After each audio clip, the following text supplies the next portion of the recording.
Comenzamos la entrevista de los miércoles, recuperamos tras la Semana Santa esta sección donde todas las semanas, como saben, seguimos hablando de alguna noticia, en este caso pues ampliada, con nuestro invitado aquí también en estos estudios.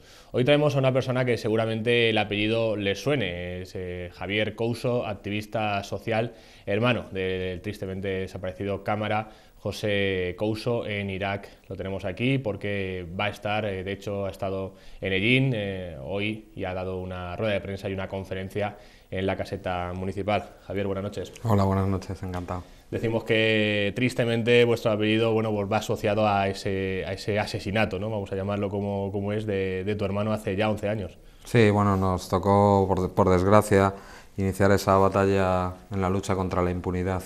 Y bueno, por lo menos sí hemos conseguido algunas cosas. Aunque bueno, yo no hablo, a partir de que fue incluido en la candidatura de Izquierda Unida, no hablo específicamente del tema para no mezclar, porque no entendemos que no es un tema partidista, sino es un tema de derechos humanos que puede asumir cualquier persona, independientemente del partido al que apoye. Sabemos que lógicamente estáis toda la familia luchando por esa causa. A ti te hemos presentado como activista social, también trabajador audiovisual, compartías bueno, pues ese gremio con tu hermano. Háblanos de esa faceta, ¿no? de activista social, Javier. ¿Fue a raíz precisamente de lo que pasó con tu hermano, de esa injusticia, de todo lo que habéis luchado cuando te salió esa vena activista? No, no fue consecuencia de ello. Yo empecé a militar en movimientos sociales en el año 81-82, en los movimientos sociales pues de apoyo a los centros sociales, también en la lucha contra el racismo, participamos en el sindicalismo de los mensajeros en aquella época no teníamos ni siquiera relación laboral.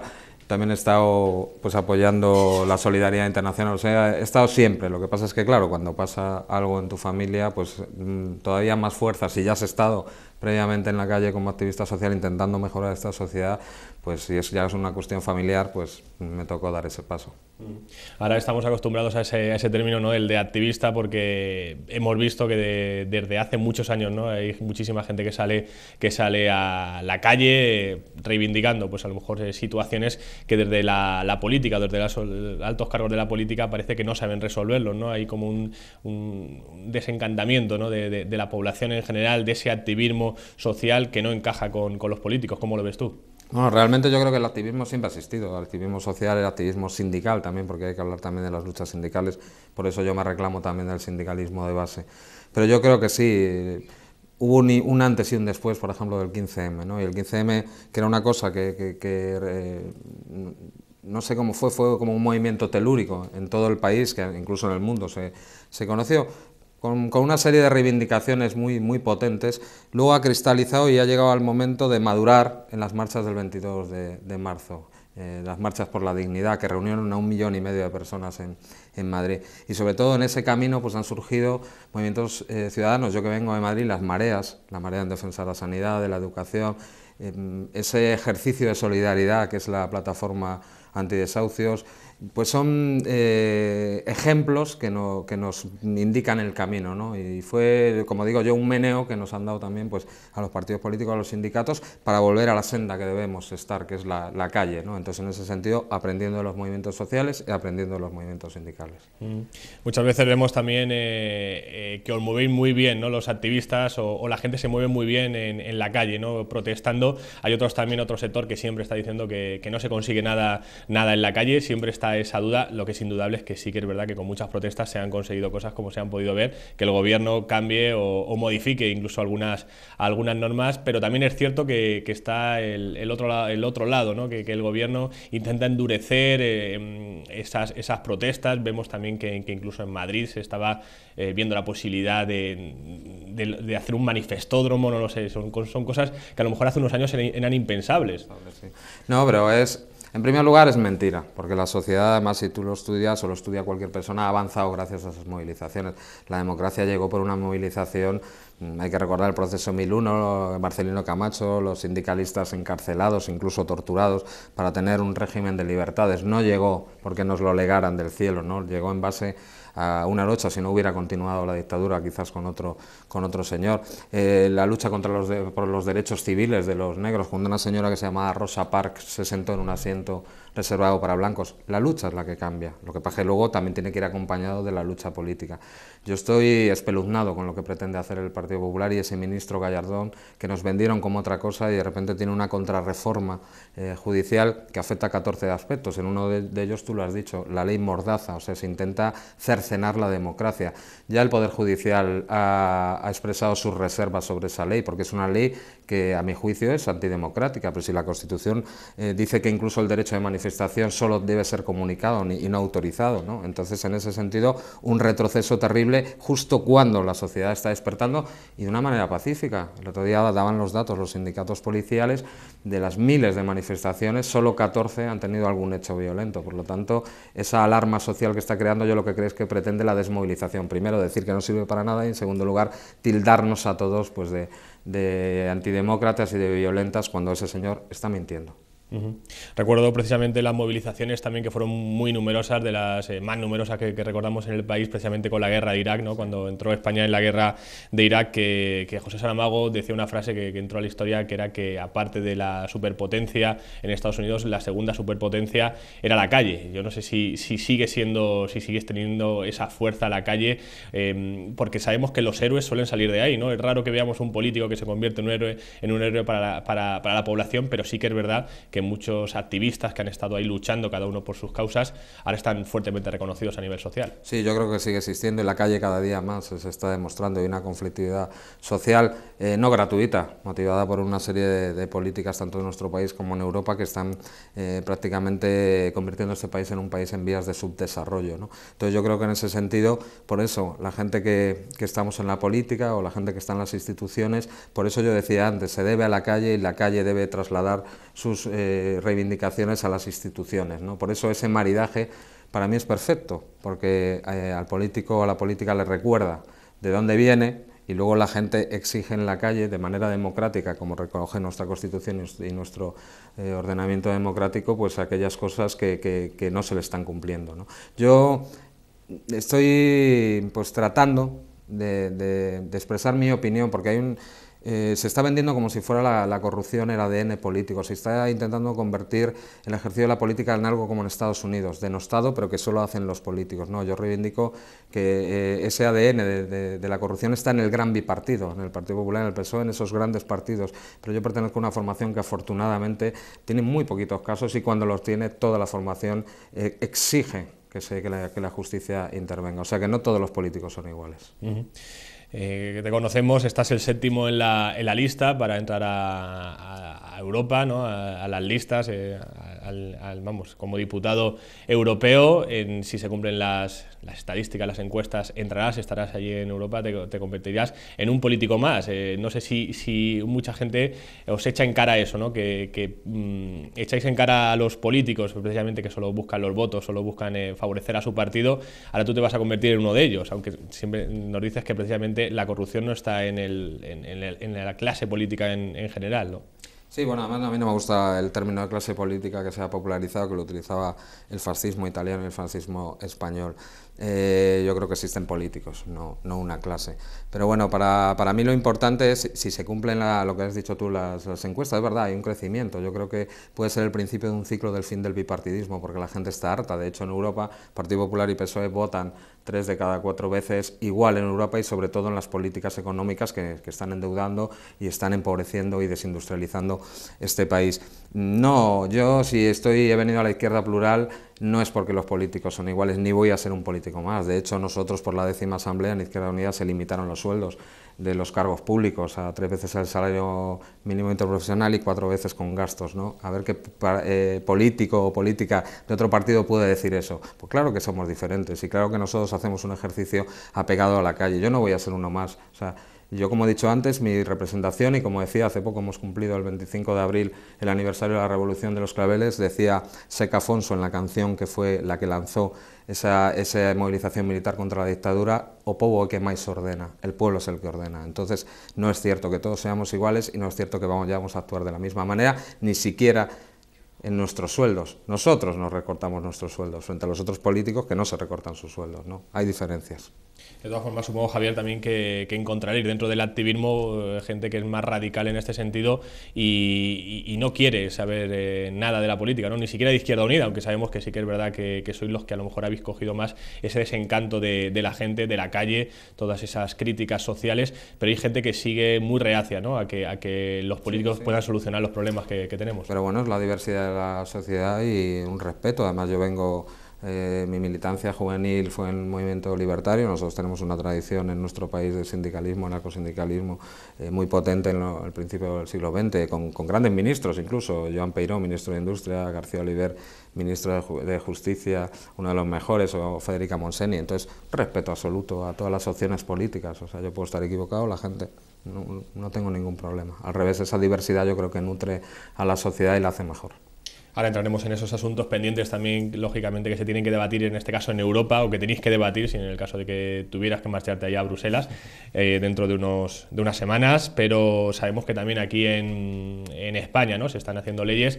En este caso, a ti te tocan directamente por el tema de tu hermano, como lo de la justicia universal, pero también chocan muchas veces con reivindicaciones que ya no vienen de la calle, sino que vienen muchas veces de expertos, de juristas, que no recomiendan estas leyes. Estamos hablando de parar casos que se han cometido en territorio que no es español, a través de gente que no tiene nacionalidad española, pero sí que se ha juzgado y se exige, ¿no?, desde los derechos humanos, que se juzgue y se esclarezcan los casos aquí en España. Pues sí, es una parte de esa contrarreforma que hablábamos antes del ministro Gallardón, de un retroceso, ¿no? La jurisdicción universal, la justicia universal no es algo nuevo, para que la gente lo sepa, existe desde 1870, cuando la Ley Orgánica del Poder Judicial ya había instrumentos de justicia universal. Es que el señor que se inventa el derecho internacional humanitario, la Convención de Ginebra, es el fundador de la Cruz Roja, ¿no? Y fue en el siglo XIX, por lo tanto no es algo novedoso. Lo que pasa es que es terrible, porque estas leyes llevan implícita la impunidad, ¿no? Y lo estamos viendo. La gente igual no entiende algunas cosas, pero si yo les digo que gracias a esa reforma de la Ley en Justicia Universal ya van 8 narcotraficantes de los de arriba que han quedado en libertad, entonces la gente empezará a entender más cosas, ¿no? Esos son los avances de la sociedad. Las leyes de jurisdicción universal afectan a los delitos que ofenden al conjunto de la humanidad, ¿eh? Y a partir de Nuremberg, en Nuremberg, cuando se juzgaron a los militares nazis, se instauraron leyes para perseguirlos. ¿Por qué vamos para atrás? ¿Por qué el Partido Popular dice ahora que no quiere perseguirlo? ¿Por qué quiere cercenar con leyes internas tratados internacionales? Yo creo que esta ley no solo es anticonstitucional, sino que va a tener muchos problemas. De hecho, en el caso que más me afecta a mí, no ha sido posible aplicarla, por lo que decía antes. Está el Convenio de Viena, que regula los tratados internacionales. Entonces tú, por una ley interna, si has firmado un tratado internacional, no lo puedes derogar. Con lo cual es otra despropósito más de este gobierno, que en cuestión de la justicia, pues lo que va es a desproteger, quitarnos los derechos que tenemos y hacer, pues, afianzar la impunidad, ¿no? No solo en cuestión de delitos de cuello blanco, sino también en delitos de lesa humanidad, lo cual no se le puede permitir. O sea, nosotros tenemos una sociedad avanzada, democrática, y a mí sí me gustaba algo de eso, que no me gusta nada, como se llama, de la marca España, que es horrible porque en mi país no es una marca, pero si tuviera que decir algo es cuando salíamos ahí nos decían: vosotros sois los de la justicia universal, los que sentasteis a Pinochet y lo tuvisteis en Londres. Eso era motivo de orgullo, no esto. Un país, España, que se ha caracterizado también por destapar casos también a nivel de prensa, ¿no? Vamos a hablar de ese sector que compartes, que compartimos. Lógicamente que también sabemos que no se vive una época de bonanza en el sector. Estamos en una crisis actualmente donde aún quedan años por salir y lógicamente pues sí que se ha resentido muchas veces esa libertad de prensa, el derecho a información. Sabemos que muchas veces los medios, ¿no?, se les acusa de no ser objetivos, de no ser independientes y eso va en perjuicio de la opinión pública. Absolutamente, tenemos una precarización absoluta, según FAPE, la Federación de Asociaciones de Prensa de España, desde el 2008, desde esta crisis, que para mí es una estafa realmente, han sido despedidos más de 10.000 periodistas, no puede haber buen periodismo con precariedad, ¿no? Nosotros tenemos un grave problema en este país, ¿por qué razón? Porque aquí se diseñó desde la Constitución el artículo 20, el artículo 20 de la Constitución lo que daba es que las televisiones públicas daban acceso a todos los grupos sociales y políticos para contrapesar las televisiones privadas. Lo que pasa es que no se hizo una ley de prensa, no se hizo un estatuto de periodista, y entonces las televisiones no se han convertido en públicas y contrapesos, sino en gubernamentales, se han hecho incluso onerosas, se han creado, como han denunciado los trabajadores de Televisión Española o de Castilla-La Mancha, redacciones paralelas para impedir el ejercicio del periodismo, que es fundamental, y al final se venden a sus amigos o se privatizan, ¿no? Entonces, luego, a partir de, como no ha funcionado ese modelo, incluso el Partido Socialista en la Ley de Comunicación de 2009 eliminó las participaciones cruzadas, el límite del 5%, lo que dio raíz a que haya esta concentración de medios en tan pocas manos y en manos de multimillonarios. Un ejemplo, Lara es dueño de La Sexta y La Razón, ¿no? Entonces nosotros lo que llevamos, y lo llevamos en el programa europeo y lo llevaremos también en el programa en general, pedimos la democratización del espectro radioeléctrico, es decir, un 33% para televisiones privadas, ningún problema, un 33% televisiones públicas controladas de otra manera, Parlamento, profesionales y ciudadanos, y otro espectro para televisiones locales, ciudadanas o de movimientos sociales. Solo así pensamos que llegaría la voz, y no sería solo la voz, en primer lugar, del partido que gobierne, en cualquier gubernamental, y por otro lado la voz solo de los poderosos, ¿no? Porque la democracia entendemos que es otra cosa. En este caso necesitáis, la realidad es como es, ¿no? El apoyo de otras formaciones, en este caso mayoritarias en Europa, que os puedan apoyar, ¿no? En todas estas reivindicaciones que tenéis, más que nada porque salgan, ¿no? En forma de ley, en forma de decreto. Llegará un momento donde tengáis ese apoyo, donde en el gremio del periodismo acabemos con las entrevistas, con las preguntas pactadas.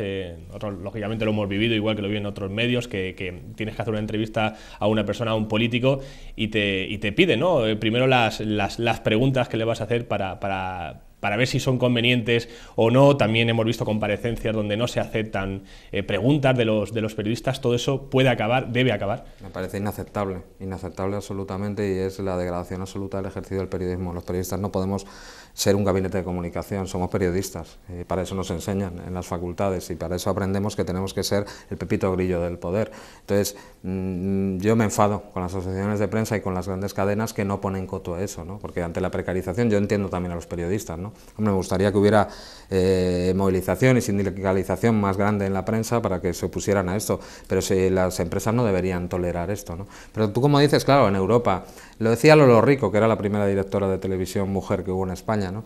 Solo no puedes con amigos, sí, ¿no? Entonces nosotros en Europa sí tenemos un grupo plural, estamos en el grupo de la izquierda europea. Podemos ser posiblemente el tercer grupo en el Parlamento. Llevamos un candidato que no se compara a ninguno de los dos, que se llama Alexis Tsipras, que representa la Rebelión Democrática del Sur. Puede ser próximamente presidente de Grecia, ¿no? Entonces, en este sentido, nosotros apoyaremos cuestiones como esta con nuestros socios y planteando además que podemos empezar a pararlo, ¿no? La gente tiene que recuperar la ilusión de que esto puede ser el principio del fin del bipartidismo, porque el bipartidismo lleva un programa oculto. Como dije antes, votan 3 de cada 4 veces lo mismo en Europa en cuestiones importantes como la Troika, los presupuestos europeos, la política agraria común, que distribuye injustamente los recursos, etcétera, etcétera. Podríamos seguir hablando de tantas veces, pues si ya hemos dicho, el 74% votan igual, ¿no? Entonces, que tenga a la gente la confianza de que nosotros nos vamos a apoyar con nuestros iguales, que son los países de la periferia, a los que nos quieren mandar al subdesarrollo, para impedir estos planes, porque se para allí, o sea, la gente que lo tenga claro, las decisiones que se toman en Bruselas, en grupos opacos, que llaman independientes, Banco Central Europeo, que no está al servicio del Parlamento, o el Consejo, que no está al servicio del Parlamento, si no deciden ellos, les afecta en la compra diaria, en que les falte la guardería, que les falte el centro de atención primaria, el dinero para la dependencia. Eso lo decide Europa, en base pues, a una deuda ilegítima. Nosotros este año necesitamos 240.000 millones para refinanciar la deuda, 250.000, y 40.000 millones de euros son solo de intereses, que el Partido Popular y el Partido Socialista constitucionalizaron por el artículo 135 por encima de las necesidades del país. Entonces, la única manera, claro, es apoyarnos a nuestros iguales, pero que tengan claro que nosotros vamos a hacer esa oposición desde allí. El desencanto ciudadano, lógicamente, hemos visto que ha cambiado un poco la forma de gobernar, o la forma de que la gente vote a los partidos mayoritarios que hemos visto a lo largo de la historia.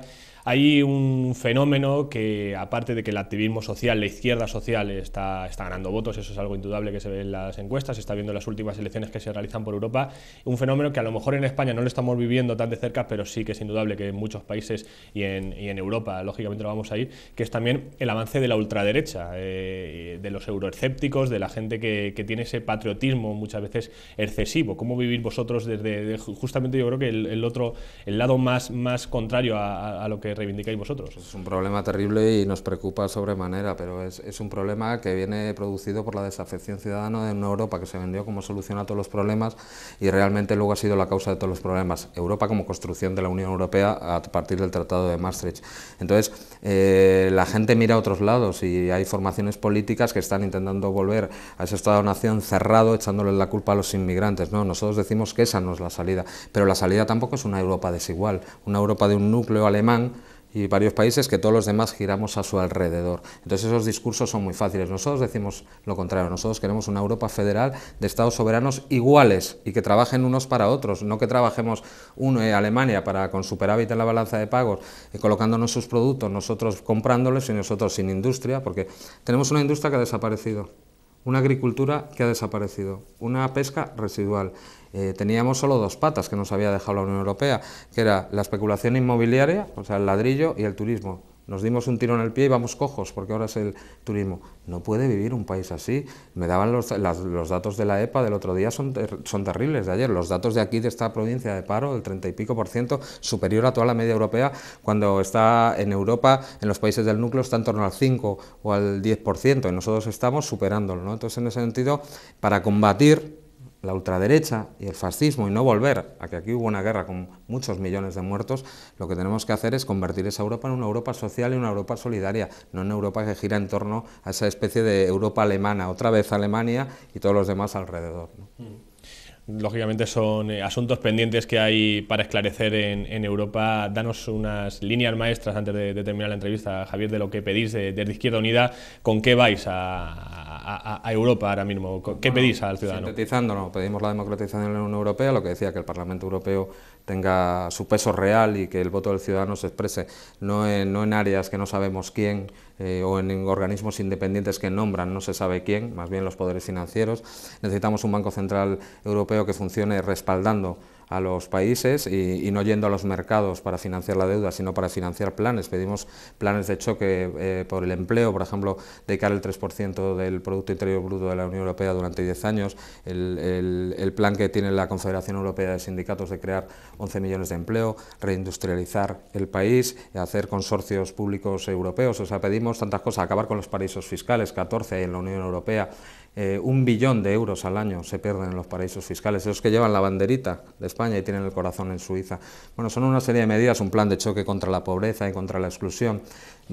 Son, evidentemente, derogar el artículo 135 y hacer una auditoría ciudadana de la deuda para saber cuál es la deuda que tenemos que pagar y cuál es la deuda ilegítima que existe en el derecho internacional. Lo hizo Ecuador, Argentina. Ecuador, que los inmigrantes estaban con nosotros, ahora mismo está recogiendo otra vez a sus inmigrantes, incluso los españoles estamos yendo a trabajar allí, los maestros, las maestras, los médicos, etcétera. Eso es más o menos para que se dé cuenta la gente. Nosotros tenemos propuestas concretas, 178 propuestas concretas en el programa que pueden consultar en la página web de Izquierda Unida. Yo creo que es un buen programa y es el único programa que podría cambiar esto, porque nosotros nos oponemos a esa desindustrialización, a ese empobrecimiento, frente a lo contrario que hacen los dos grandes grupos que pactan exactamente los mismos tratados que cohesionan esta Unión Europea, que es desigual, y nosotros no queremos ser el patito feo de Europa.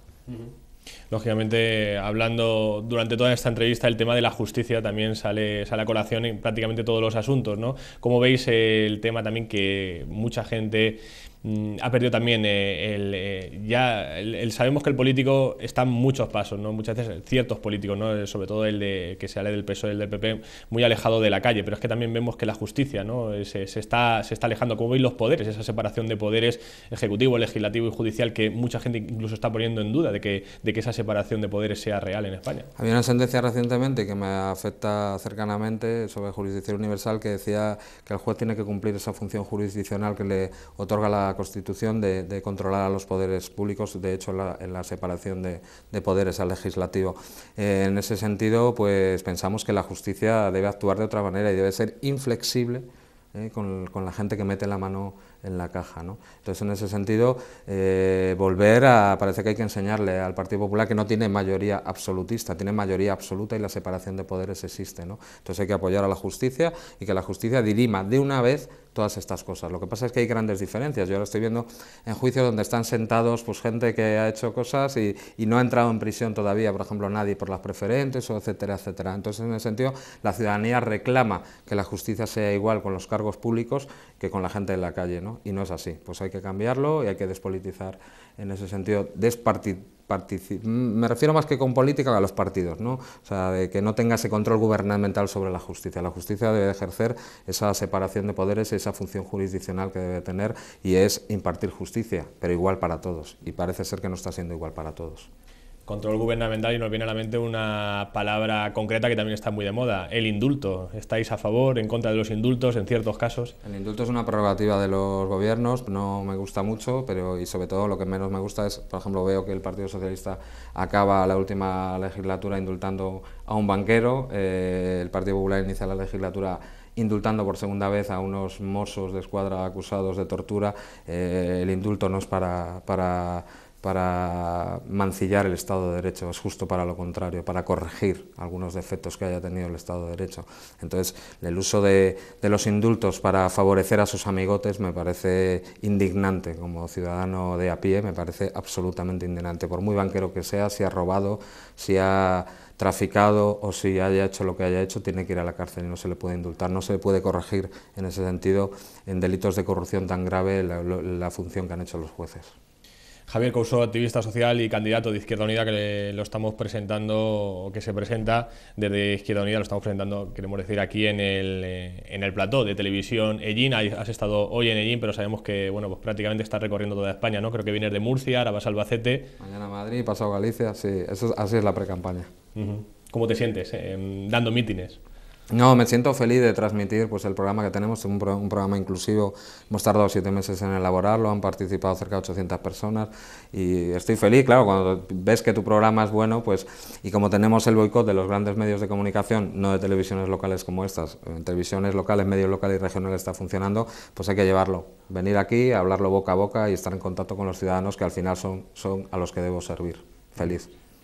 Pues Javier, muchísimas gracias, esperemos que la gente haya disfrutado lógicamente con tu conferencia, que haya llegado el mensaje a la población, luego lógicamente también está la libertad de cada uno para votar al partido que decidan, pero ahí está el mensaje que queréis transmitir y bueno, pues también aprovechando que te tenemos aquí, también te damos ese apoyo moral, no solo desde el gremio, ¿no? de periodistas por ese asesinato de tu hermano, que se esclarezca también a nivel personal, lógicamente tienes todo nuestro apoyo, que ojalá que termine ese sufrimiento que ya lleváis 11 años. Muchas gracias, encantado de haber estado en Ellín, gracias. Javier Couso, activista social y trabajador audiovisual, séptimo candidato en la lista europea que lleva a Izquierda Unida y que ha estado hoy en Ellín, en rueda de prensa, y luego una conferencia que se ha realizado en la caseta municipal hace pues escasos minutos. Nosotros terminamos así la entrevista de los miércoles, terminamos el informativo recordándoles que ahora en unos minutos vuelve nuestro compañero Antonio Losada con el programa Volver, y nosotros volveremos, como siempre, mañana jueves a las 9:30 con más noticias aquí en Ellín y comarca. Que pasen una feliz noche. Hasta mañana.